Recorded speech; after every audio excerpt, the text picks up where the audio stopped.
At dahil magagabi na naman, ito ang naisipan kong iulam, ang favorite kong sardinas. Yan. Bakit yung ibang tao ay ayaw kumain ng sardinas? Napakasarap naman itong iulam. Tignan nyo naman. Ayan. Isa ito sa mga masarap kong iulam, yung may ganitong recados, like lalagyan ng kalamansi, toyo, sibuyas. Yan, paghalo-haluin ko. Ang sarap-sarap kayang iulam ng sardinas. Bakit yung iba ay ayaw kumain ng sardinas na lalansahan o hindi nasasarapan? May iba-iba tayong mga rason kung bakit ayaw natin kumain ng sardinas. Okay? Ako, kahit walang ulam, sardinas lang ihain mo sa akin, kakainin ko. Yung sarap na sarap pa nga ako, kulang pa nga sa akin ng isang sardinas na lata. Okay. Ayan na nga, hiniwa ko na nga ang sibuyas. Kayo, ano po bang ulam nyo ngayong gabi? Buti pa kayo, masarap ang ulam kami. Ako, ulam ko sardinas. Yung kasama ko sa bahay, ang ulam nila ngayon ay nilaga. Ngayon ay nagustuhan ko, napaibig ako sa sardinas. Kaya gagawa ako, may gagawin ako sa sardinas. Ito ang iuulam ko, okay? Ang niluto ni mama dito ay nilaga at may munggo, may toyo at may itlog. Ayoko nun, sawa na ako dun. Kaya gusto kong mag-sardinas naman. Okay, ayan na nga. Ilalagay ko na yung toyo.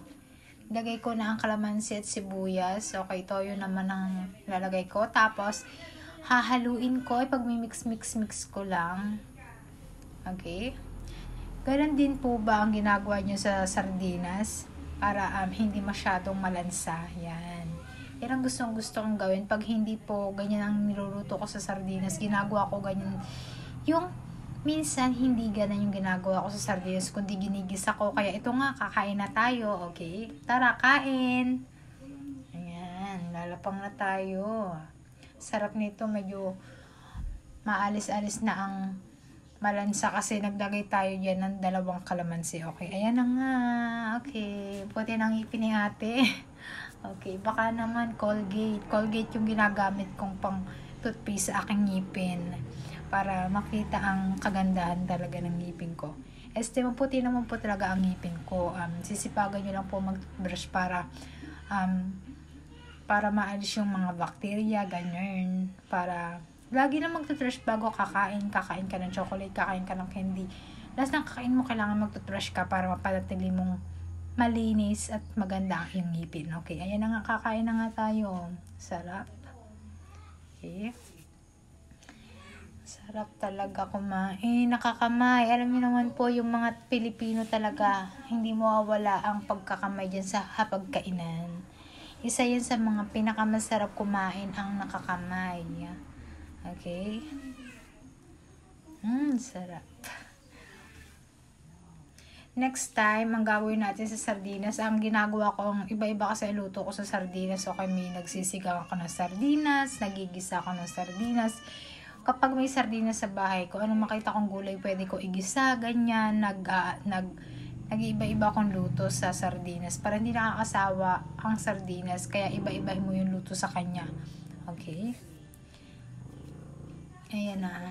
Ang sarap ng sabor ng sardinas, hindi siya gaano kalansa kasi nilagyan natin nga ng 2 kalamansi. Yan. Namiss ko mag-ulam ng sardinas. Kaya, ayan, nilantakan ko na nga. So, by the way, naulan po ba sa inyo? Ang kasusunod yung ulan na yan, hindi na tumigil-tigil ang ulan na yan. Nakakasawa na. Ay, naku. Ang sarap nito papakin. Nagpapalaman ako niya sa pandesal, ganyan. Yan minsan nagpapalaman ako ng sardinas. Masarap, kaya itry nyo.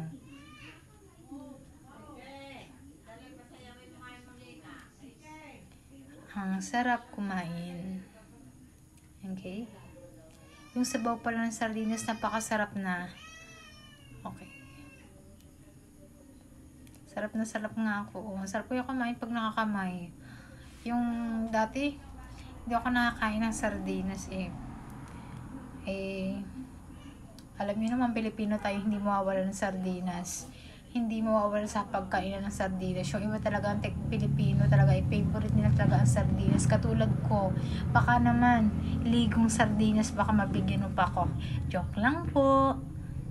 Okay, ayan na, paubos na. Bilisan mo na ate. Subo mo na yun, isubo, Diyos ko. Inaalis ko nga ang buto na pasama. Ay mapakla pag kinakain.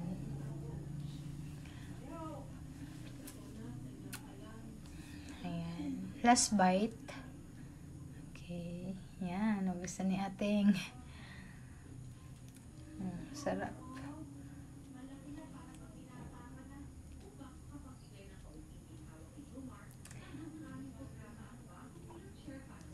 Pag Pinoy ka, hindi mawawala ang sardinas. Isa sa mga pinakamasarap na ulam ng sardinas. Thank you for watching!